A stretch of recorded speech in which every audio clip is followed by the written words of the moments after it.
L'intervention de Madame de Madame Ilham Laziz, d'accord, qui est un génie, je l'espère et je le souhaite et j'en suis convaincu, vu ce qu'a dit tout à l'heure Monsieur le Président de la Fondation Maroc Numérique.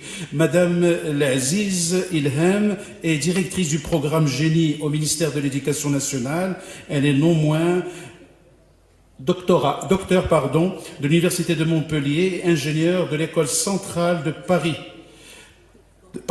De l'école Mohammedia des ingénieurs, de l'école Mohammed du Maroc. Superbe, superbe. Bienvenue. On applaudit enfin une femme au pupitre.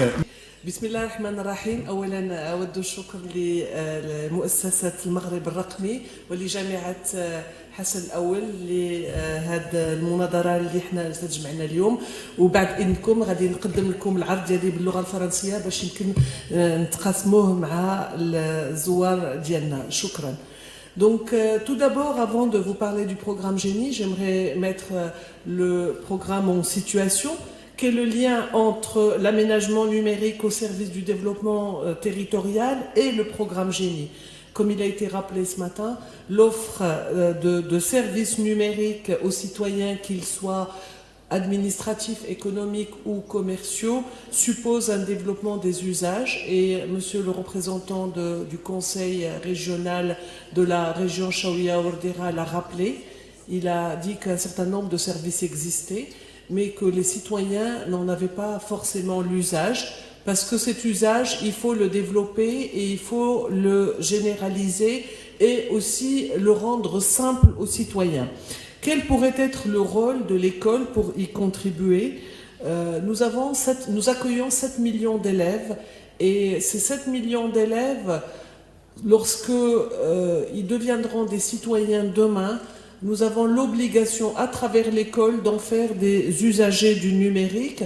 Pourquoi? Parce qu'aujourd'hui, le citoyen de demain a besoin d'avoir une double compétence. D'abord une compétence du numérique dans les apprentissages, mais aussi une compétence tout le long de la vie, parce que ce sont les outils de technologie de l'information et de la communication qui permettent aux citoyens de demain d'avoir tout le long de la vie la possibilité de s'auto-former, de changer de métier, de s'adapter à la réalité économique. Donc, si nous travaillons dans l'école à faire ce développement du numérique, à travers les 7 millions d'élèves, nous avons l'espoir aussi de toucher les foyers, comme l'a dit quelqu'un avant moi. L'enfant est intuitivement est très à l'aise avec ces technologies, il en sait plus que les adultes, il en sait plus sur le plan intuitif, technologique, pas forcément sur le plan des connaissances, du savoir et peut-être de toutes les possibilités qu'offrent ces technologies, mais il pourrait être un transmetteur, et c'est pour ça que la Fondation Maroc Numérique a pensé qu'il était utile de présenter le programme Génie et de voir un peu le lien qui pourrait être fait entre formation, éducation et numérique au niveau du service des territoires. Alors je rappelle que le programme Génie, qui a démarré en 2006, a été basé sur 3 axes, comme la plupart des programmes de généralisation des TIS: infrastructure, formation et ressources numériques. En cours de route, on s'est rendu compte qu'un axe important avait été omis, c'est le développement des usages, la conduite de changement, parce que malgré le fait qu'on ait équipé les écoles, qu'on ait fait de l'offre de formation et mis du contenu numérique, il y a beaucoup de résistance de la part des usagers que sont les enseignants, et cette résistance est légitime, elle est normale et il faut les accompagner pour la dépasser. Une double compétence, amélioration de la qualité des apprentissages et le développement professionnel des enseignants, mais aussi des compétences TIS pour les élèves, j'en ai parlé au démarrage. Où en sommes-nous aujourd'hui? 87% des établissements scolaires ont un environnement multimédia de base. Qu'est-ce que je veux dire par environnement multimédia de base? C'est des salles multimédia au niveau secondaire et des valises multimédia au niveau du primaire. La courbe qui est présente dans cette diapositive vous indique le taux d'équipement, avec un taux de connexion Internet où nous avons un peu de retard de 30% uniquement, Nous avons travaillé depuis un an avec notre partenaire dans ce programme qui est l'ANRT, qui nous amène l'expertise nécessaire en matière d'équipement et de connexion, à faire une nouvelle consultation auprès des 8 opérateurs télécoms, et nous sommes en train de finaliser la connexion de plus de 7000 établissements scolaires, et durant l'année 2014-2015, nous allons progressivement atteindre la connexion de tous ces établissements. En matière de formation, on a formé 70% du corps pédagogique avec des modules qui appartiennent au ministère, qui ont été développés à partir des standards de compétences TIS de l'UNESCO. Et comme tous les programmes de développement TIS, nous avons une pyramide où nous avons des modules de plus en plus croissants en fonction de l'expertise que nous voulons mettre en place.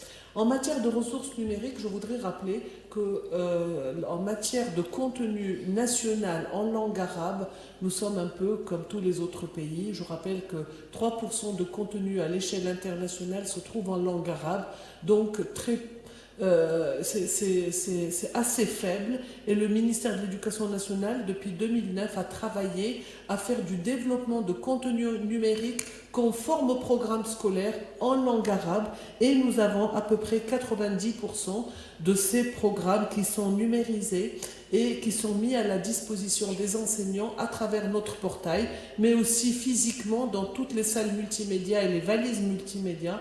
Et on a fait une opération dans le cadre du développement des usages où chaque enseignant a reçu un kit avec l'accord des éditeurs du multimédia et avec un DVD contenant ces ressources qui sont conformes au programme scolaire.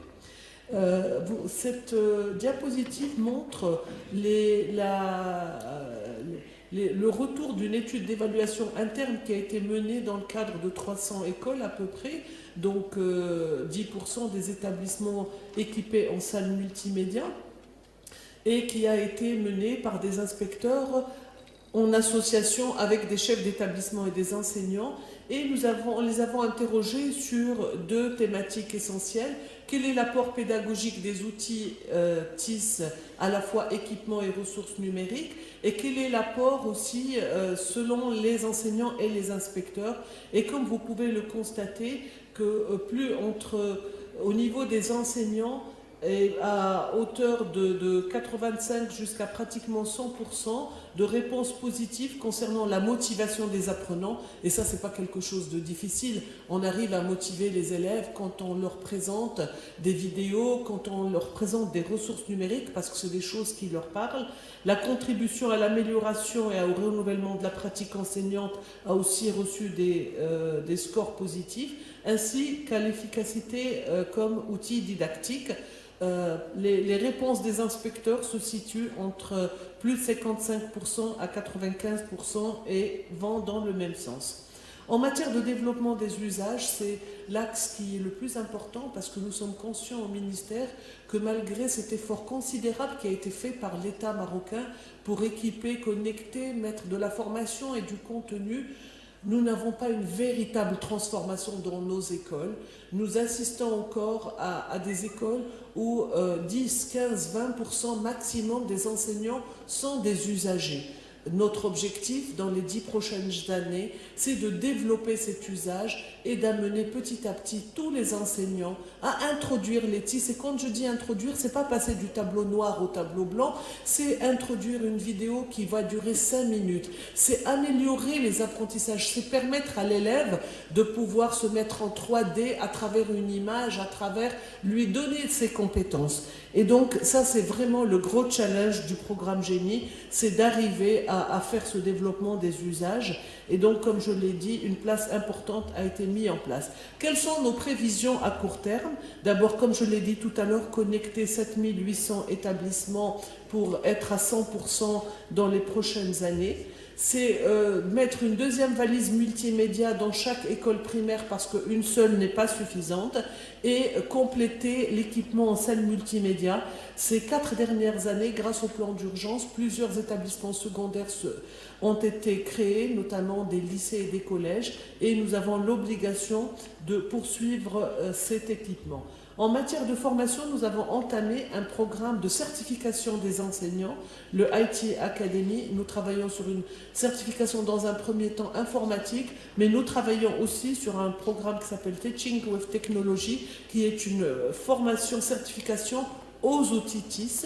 Enfin, pour permettre aux enseignants de pouvoir s'auto-former après une formation présentielle, nous avons développé le premier MOOC du programme Génie. C'est la plateforme e-learning du programme de développement professionnel en TIS qui existe en présentiel mais qui est offert maintenant en ligne. Et nous le savons qu'avec un département aussi grand que le nôtre, nous avons à peu près 300 000 fonctionnaires. Les formations ne pouvaient se faire qu'en cascade. Et comme vous le savez tous, la formation en cascade ne permet pas de garder la qualité première d'une formation. Nous perdons beaucoup à chaque niveau de cascade, alors que le e-learning, l'enseignant se retrouve vraiment devant le module tel qu'il a été conçu. S'il a des compétences pour appréhender ce type de formation en ligne, il aura une bien meilleure qualité dans l'apprentissage. Enfin, beaucoup d'autres choses, l'actualisation des modules et le travail sur les centres de formation. En matière de ressources numériques, nous continuons à travailler sur le développement, la labellisation et la production de ressources par les enseignants. Mais on a déjà mis en place notre premier portail, ta'limtis.ma, je vous invite à aller le visiter. Et nous travaillons pour la rentrée scolaire prochaine sur un autre portail, Tilmid-TIS. Alors Tilmid-TIS est composé de 3 composantes essentielles: une vidéo qui rappelle le cours, une ressource numérique qui donne plus d'explications et des exerciceurs qui permettent à l'élève de pouvoir réviser son cours. Le développement des usages continuera à travers l'accompagnement, la sensibilisation, le suivi et évaluation, à travers l'Observatoire national des usages des TIS, l'ONU-TIS, et enfin le partage. Quelle est la vision TIS pour 2021 ? D'abord, j'aimerais rappeler que l'école a l'obligation de contribuer à la construction de la société des connaissances et des savoirs. Ces connaissances ne sont plus confinées à un espace classe, mais peuvent être aussi partagées à la fois dans l'espace et dans le temps. L'usage domestique de l'Internet et l'accès aux ordinateurs est encore inégalement réparti au Maroc. Ça a été rappelé par mon collègue Sibadr tout à l'heure. Et l'école a l'obligation de compenser et surtout d'éduquer aux bons usages des TIS. J'aimerais rappeler que la connexion Internet au niveau du programme Génie et dans nos établissements se fait avec une composante filtrage, c'est-à-dire que les élèves et les enseignants n'accèdent pas à l'Internet comme vous l'avez chez vous, mais il y a une composante filtrage pour leur permettre d'aller sur des sites licites et surtout ne pas mettre les enfants devant des violences et devant des sites qui peuvent nuire à leur santé et à leur développement au sein de l'école. Donc une éducation renouvelée aux médias, à la maîtrise de l'information et surtout à l'usage responsable d'Internet et des réseaux sociaux qui sont des outils puissants d'information et des outils collaboratifs, et nous avons cette responsabilité au sein de l'école. Donc les questions que nous nous posons: qu'apportent les TIS en termes de facilitation dans l'appropriation des savoirs par l'élève? Dans quelle mesure modifie-t-elle le rapport enseignant-élève? Avant, on avait un enseignant détenteur du savoir, le seul pouvant transmettre. Aujourd'hui, l'élève, l'étudiant peuvent, à travers tous ces outils de diffusion de l'information et des connaissances, avoir accès aux cours et venir en classe en débattre. C'est le phénomène de classe inversée. Vous me direz qu'aujourd'hui, on a besoin encore et toujours, et c'est important, de médiateurs au sein de ces classes, et c'est pour ça que la place de l'enseignant reste toujours quelque chose d'important, parce que c'est lui qui guide, qui permet aux élèves d'aller vers ce savoir, d'aller vers ce qu'offrent tous ces outils. À quelle situation pédagogique correspond-elle le mieux? Comment assurer un usage croissant des TIS dans les disciplines et dans les dispositifs transversaux? Et comment peut-elle contribuer à la modernisation des établissements? Plusieurs mesures ont été prises en tenant compte de l'évaluation externe menée par la NRT en 2008, par l'évaluation interne menée par le ministère en 2012 et des rapports réguliers que nous avons lors des visites de terrain. Donc, malgré les efforts consentis pour le développement des TIS, la difficulté d'accès au matériel reste un facteur limitant aussi bien pour l'élève que pour l'enseignant.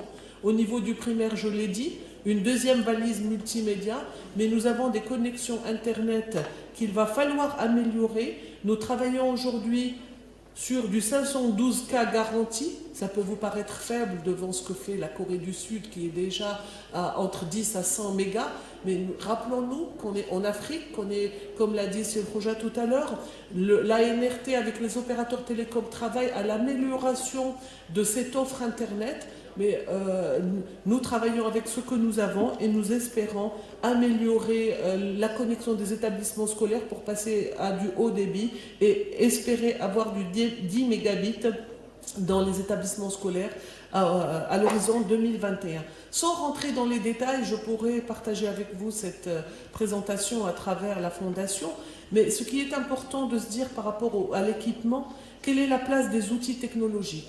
Au niveau du programme Génie, nous mettons en place de l'équipement en tenant compte des évolutions technologiques. Nous avons mené des projets pilotes pour voir quelle est la place d'un tableau blanc interactif. Nous travaillons aujourd'hui sur un nouveau projet pilote pour les tablettes et les smartphones. Et donc, comment pourra évoluer l'intégration des TIS au sein de l'école avec cette évolution technologique dans les prochaines années ? En matière de formation, quel est le profil de l'enseignant de 2021? Quelle formation initiale et continue? Et en matière de ressources numériques, un grand challenge nous attend. Le programme Génie, quand il a été mis en place, il a été mis en place à côté de quelque chose qui existait. Ce sont les programmes scolaires qui sont légitimes, qui sont validés par des commissions d'inspecteurs qui existent. Ces programmes scolaires n'ont pas été conçus il y a quelques années avec une composante TIS. Aujourd'hui, notre grand challenge, c'est d'avoir des programmes scolaires qui intègrent les TIS pour que ce soit quelque chose qui est intuitif, qui est fait par l'enseignant et non pas quelque chose qui se fait en plus de son obligation d'enseigner ce programme scolaire. Donc, quelle est la part des TIS dans les programmes ? Quelle est la part des TIS dans les évaluations? Aujourd'hui, nous continuons à avoir des épreuves écrites, comme beaucoup de pays, mais nous sommes obligés de réfléchir quelle est la part d'une épreuve informatique dans les épreuves de passage qui sont obligatoires chez nous, l'entrée en première année du collège, la fin du collège et bien sûr le grand sésame, le baccalauréat. Enfin, en matière de développement des usages, nous travaillons aussi pour que chaque élève dispose d'un identifiant électronique. Ça, c'est ma collègue Madame Belhabib, la directrice des systèmes d'information, qui travaille sur les projets de développement de systèmes d'information, mais aussi avoir des véritables usagers d'un environnement numérique de travail dans les établissements scolaires, d'un réseautage des académies, d'un travail aussi au niveau des concours qui sont les moyens de valoriser les pratiques au sein des établissements scolaires. Donc voilà, j'ai essayé de brosser un tableau pour vous dire où nous en sommes au niveau du programme Génie, quel est notre programme à court terme et à long terme, et l'ensemble ayant pour objectif de contribuer à former un citoyen capable d'être un usager des TIS. Merci beaucoup.